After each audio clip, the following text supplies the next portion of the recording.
Time travel जो कि शुरू से एक डिबेटेबल टॉपिक रहा है। इसके बारे में कई महान साइंटिस्ट जैसे आइंस्टाइन और हॉकिंग ने इसका खुलासा किया है और इसके ऊपर कई सारी थ्योरीज निकाली हैं। इनके मुताबिक हम टाइम ट्रैवल कर सकते हैं। फ्यूचर से पास्ट में जाना हमारा लॉ तोड़ता है, क्योंकि फ्यूचर से पास्ट में हम अपने आप को ही मार दें तो ना हम फ्यूचर में रह पाएंगे और ना ही पास्ट में। इसलिए ये लॉ एग्जिस्ट ही नहीं करता है। और फ्यूचर से पास्ट में इसलिए एग्जिस्ट करता है क्योंकि हम हर सेकंड फ्यूचर में जा रहे हैं। जैसे अभी एक सेकंड बीता तो हम अपने ही फ्यूचर में होंगे, और यही बात हमारे साइंटिस्ट ने प्रूव की है। पर अगर क्या हो, मैं आपसे कहूँ कि ऐसे बहुत से लोग जो अपने फ्यूचर से पास्ट में जा चुके हैं और उन्होंने इस बात के कई सबूत भी दे चुके हैं। और आज मैं आप लोग को उन्हीं में से एक जबरदस्त इंसिडेंट्स बताने जा रहा हूँ। तो देर किस बात की गाइस, फटाफट से शुरू करते हैं। Incidents number 1। 1970 के दशक में बिल्ली मेयर का नाम एक आदमी अचानक ही लोगों के सामने आके अजीब सी बातें करता है। उसका कहना था कि उसके कुछ एलियन फ्रेंड्स उसे पास्ट में ले जाते हैं और उसे पास्ट की हर एक चीज दिखाते हैं, जो कि सुनने में ही काफी ज्यादा स्ट्रेंज लगता है। उसने बताया था कि उसकी एलियन से दोस्ती हो चुकी थी, और उसने दोस्ती कैसे की वो उसने नहीं बताया। और उसे अपने एलियन दोस्तों का नाम भी पता था, जिसे वो प्लेजेरियन बताता था। उसका कहना था कि उसने काफी सारी चीजें पास्ट में देखी थी और उसका दिमाग पूरे रहस्यों से भर गया था। उसके एलियन दोस्त उसे किसी अजीब मशीन में बैठाते हैं और वो लोग अचानक ही पास्ट में चले जाते हैं। और वो पास्ट में ना ही तो 1 लाख साल या फिर 2 लाख साल, वो सीधा 2 करोड़ साल पीछे जाता है। और उसने अपने सामने डायनासोर्स को भी देखा था। ये कैसे पॉसिबल हो सकता है? आपको लग रहा होगा कि इसने सिर्फ कहानियां बनाई होंगी, पर सही बताओ तो इसने इन चीजों के भी सबूत दिए थे। उसने असल में डायनासोर के फोटोग्राफ्स लिए थे, और जब लोगों ने इसको देखा तो सबके सभी चौंक गए। और सिर्फ डायनासोर को देखने की ही बात नहीं, उसने बोला था कि वो लोग पास्ट में मार्स पे भी गए थे और वहाँ के अंडरग्राउंड लोगों को भी देखा था। वो बहुत ही अजीब प्रकार के लग रहे थे और वो एलियंस भी उधर ही से आए थे। वो पूरी एक कॉलोनी की तरह बिछा के वहाँ ही रहते थे, और उनकी कॉलोनी में काफी अजीब अजीब चीजें रखी हुई थी, जैसे टाइम ट्रेवल करने की मशीन और लाइट की स्पीड से भी तेज चलने वाली मशीन। उसको ऐसा लग रहा था कि वो किसी अलग दुनिया में ही पहुंच गया हो। हमारी मॉडर्न टेक्नोलॉजी से वो लोग करीब 200 गुना ज्यादा आगे थे, और वो भी पास्ट में। ये सुन के ऐसा ही लग रहा है कि जैसे किसी ने सपना देखा हो, पर उसने सारी ये चीजें सच में देखी थी। और सही बताओ तो उसने जीसस को देखने का भी दावा किया था,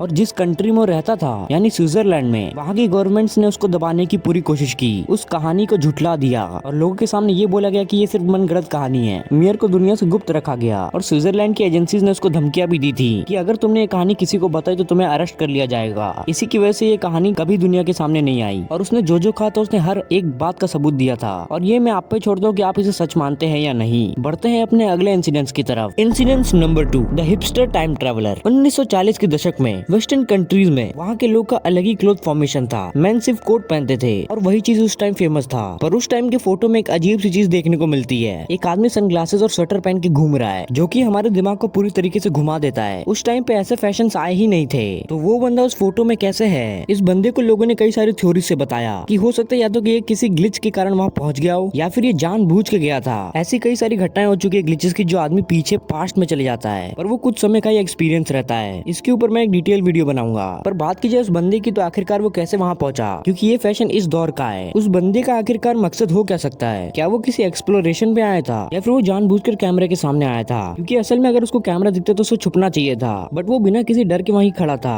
आपको इस बारे में क्या लगता है? बढ़ते हैं अपने अगले इंसिडेंट्स की तरफ। Incidents number 3। द क्रोनोवाइजर। 1950 में एक मॉन्क जिनका नाम था फादर एर्निटी, उन्होंने एक अजीब सी मशीन ही बना दी थी। एक ऐसा टेलीविजन या कैमरा जो हमें पास्ट की चीजें दिखाता है, जिससे हम किसी भी दौर की चीजें देख सकते हैं। किसी भी दौर का मेरा मतलब है किसी भी दौर का। ऐसी अजीब सी इन्वेंशन उन्होंने कैसे की, ये किसी को नहीं पता है। शुरू में तो ये सबको फेक लगा था, पर जैसे ही उस टेलीविजन से अजीब अजीब चीजें दिखने लगी तो फिर लोगों को उसे मानना ही पड़ा। जरा सोचिए उसने ऐसी मशीन बनाई कैसे होगी? या फिर हो सकता है उन्होंने कोई फ्यूचर से कोई गैजेट लाई हो और पास्ट में जाके सबको बताओ कि ये मैंने इन्वेंट किया है, क्योंकि आने वाले फ्यूचर में क्या क्या इन्वेंट हो सकता है हमें पता भी नहीं है। और हो सकता है तब तक टाइम मशीन भी बन चुकी हो। क्या रहस्य हो सकता है इसके पीछे? पास्ट में ऐसी कोई टेक्नोलॉजी होती नहीं थी जिससे वो ऐसी कोई मशीन बना सके, उसे फ्यूचर से पार्ट्स लाने ही पड़ते। Incidents number 4। रुडोल्फ फेंट्स। ये घटना है 1950 की, जहाँ एक बंदा अचानक सड़कों पे दिखता है। वो बहुत ही घबराया हुआ से लगता है और भागता है। उसकी टक्कर अचानक से एक कार से हो जाती है, और वहीं पे उसकी डेथ हो जाती है। जब उसकी जांच होती है तो पता चलता है कि 18 के दशक के पैसे मिलते हैं, और उसके पास एक डॉक्यूमेंट होता है जिसमें लिखा होता है 1876। आखिर उस बंदे के पास ये सब कहाँ से आया था? लोगों ने इसके बारे में और पूछताछ की तो अचानक से बहुत अजीब सी खबर मिलती है। उसके बेटे की वाइफ का पता चलता है। वो बताती है कि कैसे रॉबर्ट एक दिन 1876 में गायब हो चुके थे, और उसके बाद से कभी घर नहीं लौटे। लोगों को उनकी बातों पे विश्वास ही नहीं हो रहा था। जब लोगों ने उसकी बेटी की वाइफ को बताया कि उनकी डेथ तो अभी अभी हुई है, तो वो भी पूरी तरीके से चौंक गई थी। जब उसके गायब होने के बाद उनके घर वालों ने पूछा था कि किसी ने रॉबर्ट को देखा है, तो कुछ लोग बता रहे थे कि वो अपने घर के पास ही गया था। मतलब वो अपने घर के कुछ ही दूरी पे गायब होता है। ऐसा क्या चीज था वहाँ पे जहाँ पे उसको टेलीपोर्ट कर दिया? इसका रहस्य भी आज तक कोई सॉल्व नहीं कर पाया।